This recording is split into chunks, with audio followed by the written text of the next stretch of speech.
So, Apex Legends, it's kind of a big topic this week because there's just been a lot of contention between the developers and the community. It all began with the Iron Crown event, which charged ludicrous paywalls just to get this one item, the Raven's Bite, which requires that you unlock all 24 of these event-specific items comprised of epics right here and legendaries right here, 12 of each.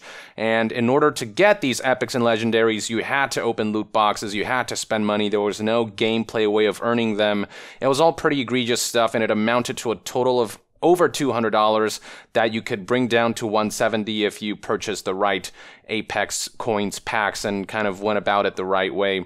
And then they proposed a solution in which they would only make half of these items available for direct purchase, except if you purchase them directly instead of $7, it'd be $18, and it didn't solve the fact that this heirloom item was still locked behind a paywall, so it was just a really crappy solution, and people were really pissed off. At that point, developers could have chosen to either wait the storm out or respond in a manner that is appropriate, that is mature and professional, but instead what they did was stoke the flames. So this is DK05, or DK05, who is Drew McCoy, the project lead of Apex Legends. He's the guy who wrote the letter, the apology letter, and the guy who signed it. And instead of engaging with the community in a way that shows empathy and that shows that, okay, we fucked up and, you know, we're going to fix this, what he did instead was kind of reduce himself to some of the more vitriolic and toxic people who've been kind of saying things that aren't constructive. He kind of went down to their level and started engaging in that way, which brought us some of the best hits like this one right here. We have said it before, but we will not engage with temper tantrums, and personal attacks or vitriolic threats are completely unacceptable. We took a look in the mirror this week, LOL, thanks for all the attacks, guys, and decided we hadn't completely met up obligations and are making changes because we believe in our approach. And then for the really contentious part, I've been in the industry long enough to remember when players weren't complete asshats to developers, and it was pretty neat. So first of all, he says that, you know, he doesn't engage with temper tantrums and personal attacks and vitriolic threads, and yet this guy right here is throwing a temper tantrum and issuing personal attacks and engaging vitriolically. And then as for the time when developers remember when, you know, gamers weren't asshats, a lot of people responded with, well, there was a time when developers didn't charge $200 for an event for a cosmetic item. Basically what Apex Legends did here, there was a time when crap like what Respawn tried to do with the Iron Crown event wasn't commonplace. And then there's this next one. The amount of people who spend is crazy low. Most of y'all are freeloaders, and we love that, and a change in price doesn't move the needle. So obviously the term freeloaders wasn't something that the community received particularly well. To call people who don't pay up freeloaders, to kind of shame them that way, is to imply that if you don't pay, you're doing something wrong. Just really crappy. From there, we have this post, which got real nasty. So one guy, he expressed his disdain towards the statement that Drew provided about there being a time when players weren't asshats to developers. He expressed a lot of similar sentiments to what others have been saying, but he was pretty aggressive about it. He used some pretty derogatory terms, and the language that he used to express his sentiments just wasn't constructive. But then what Drew did was stoop to his level and responded with, hey everyone, found the dick I was talking about. Guess what? I didn't even read your comment except for the first sentence and last. This kind of garbage doesn't warrant a reply, but lucky for you, I already made a comment about this earlier. Go find it. And then right after that, when people pointed out that this is not cool, he just said, I think technically I was calling gamers dicks. I don't know. I had a spicy lunch, feeling it. You know, this kind of behavior is not appropriate for a major development studio like Respawn. And it'd be one thing if, you know, the guys at Respawn, if they were in the right, if they had some kind of moral high ground, but they fucked up. They messed up. They really don't have much leeway to be defensive at this point in time, and yet they're going around hurling these kinds of insults and grouping basically the entire community as these toxic gamers, these asshats, these freeloaders. It feels like just because a few bad apples made these awful comments, they're saying, well, all of you suck. And then there's Jay, who's actually a community manager, not the project lead, but he also, you know, issued comments like, you should work on your reading comprehension. And then when one user talked about how abhorrent it is the way Jay and Drew have been reacting to this whole situation, Jay said, so it's fine for you all to call us liars, full of shit, and other personal attacks when we communicate an apology and update to the event, but we're immature when we call people out on it. Nobody's saying you can't be frustrated. What we're saying is people actually pay attention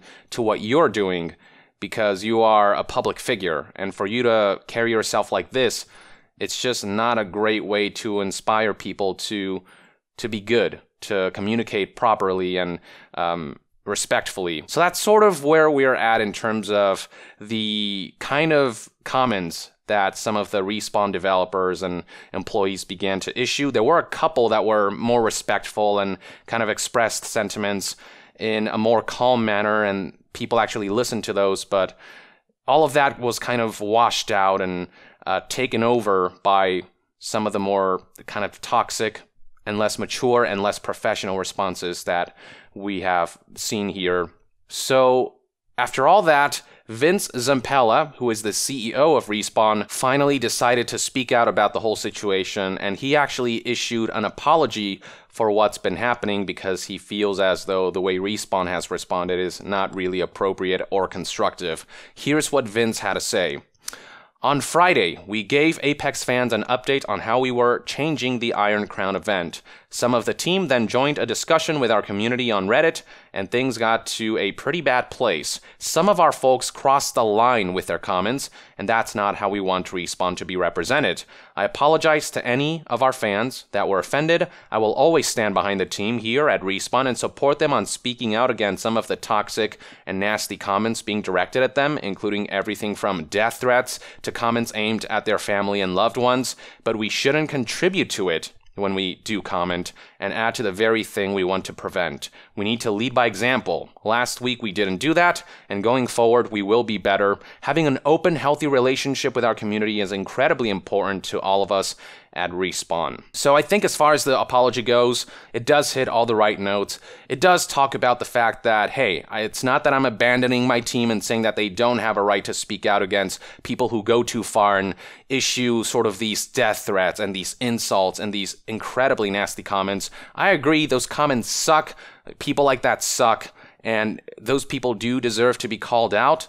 But at the same time, when you engage at that level and start using words like dick and calling all gamers asshats and kind of becoming the very thing you want to fight against, that's when it becomes an issue.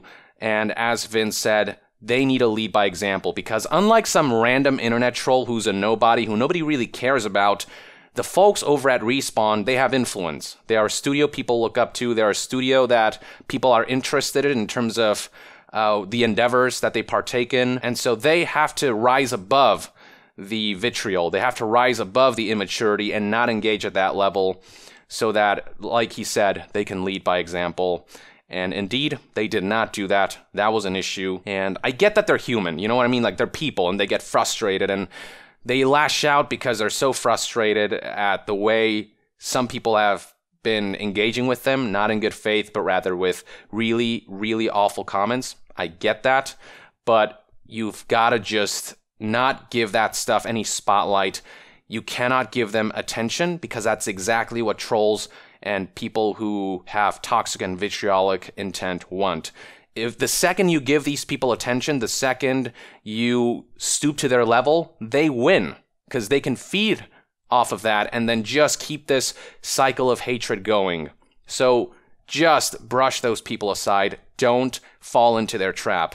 And so I'm glad that Vince addressed this. I'm glad that he understands what went wrong. Now, moving forward, Respawn has to improve in terms of how they monetize Apex Legends, because Iron Crown, I mean, that was a disaster. Let's not mince words. The way that was handled was really piss poor, and they should have known better. This isn't one of those things that at this stage should be happening, because we have been through this, right? Monetization schemes like this have gotten a similar level of backlash in the past, so I mean, it goes without saying that if you try it again now, it'll garner the same level of backlash, if not more, because people are now more privy to this kind of stuff. You can't fool people like you could back then because we've been through this so many times now. We've talked about this so many times now. So you can't completely paywall things. You can't, even in a free-to-play game, you can't charge $200 for one rare item or paywall one rare item behind loot box purchases. Nothing of that nature. That's disgusting even by free-to-play standards. So I hope Respawn takes this lesson and really applies it moving forward, and they prove that they can really learn from all this and actually implement systems moving forward where it does feel like there's a good balance between business and consumer friendliness. I know that Apex Legends has to make money. I know it's a free-to-play title, but there's a way to do it still where it doesn't feel like you're insulting people and gouging people, which is exactly what the Iron Crown event was doing. Regardless of the developer saying, well, it wasn't our intention to nickel and dime you, I'm sorry, I find that hard to believe when looking at what Iron Crown was all about. So please do not do that ever again, and I think maybe you can kind of find a way to gain that reputation back and win people's trust back, because all of this was a major blow to people's trust. Now, I do want to highlight that since the developers engaged in a hostile manner, things have in fact gotten worse on the subreddit. This is why you don't want to ever kind of stoop to that level and be tempted to just lash out, because you cannot fight fire with fire in the internet. You're just going to make a bigger fire and it's going to keep spreading, which is why now you've got people really highlighting the negative elements of Apex Legends. Like this guy right here, 44,000 upvotes. And he basically talks, and he makes a good point here. He talks about the fact that because you can only buy Apex points in tiers, $10, $20 at a time, it's just not possible to get something at the price you want. So, he says that Apex right now is the equivalent of going to a grocery store, trying to buy bread at 99 cents, and then the store clerk telling you it costs 3,000 points.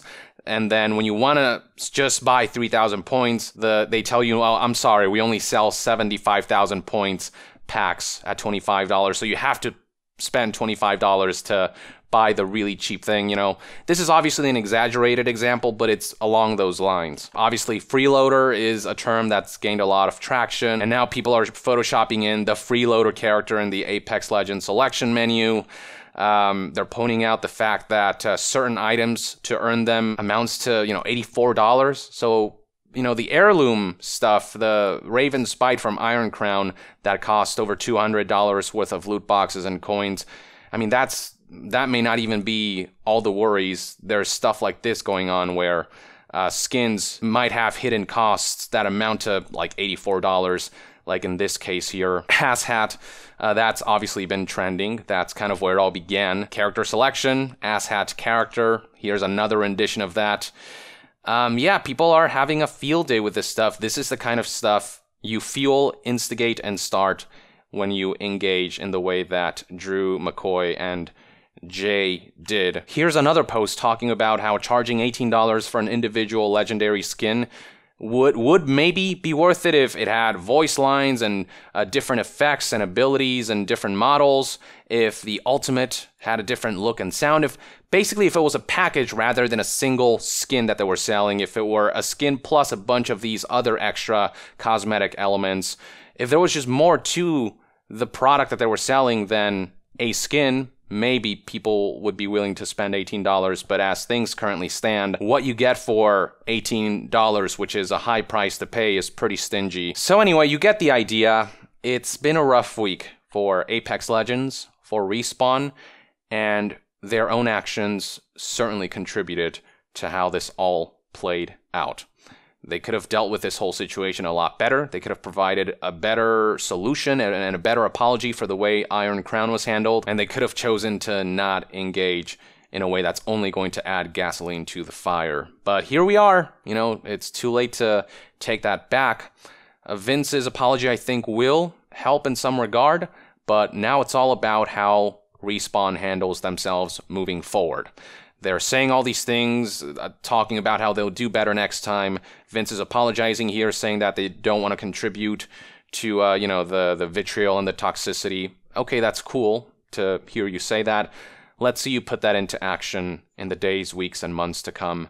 Hopefully, Apex Legends never has to go through something like this again. hopefully the game won't start feeling like EA's influence is seeping in and that it's going to become another EA game, another one of those games whose potential gets marred by the rampant monetization and greed. Hopefully, this is a lesson well learned for the folks over at Respawn. I hope we can ultimately move forward from all of this and aim for a brighter future, because Apex Legends has so much potential. It launched to great acclaim. It's a solid, really good game. It just, which way it goes depends on the higher-ups' decisions in terms of the business model. So anyway, I think that's pretty much all I have to say on this situation. I'd love to hear what your take is on Vince Zampella's apology to all of this, and how you feel about how everything played out in the comments below. With that, I would like to end this news update and discussion video. Thank you for tuning in. To be further updated on all things gaming news, reviews, and discussions, stay tuned right here on Young Yeah. I'll see you guys next time. Young out!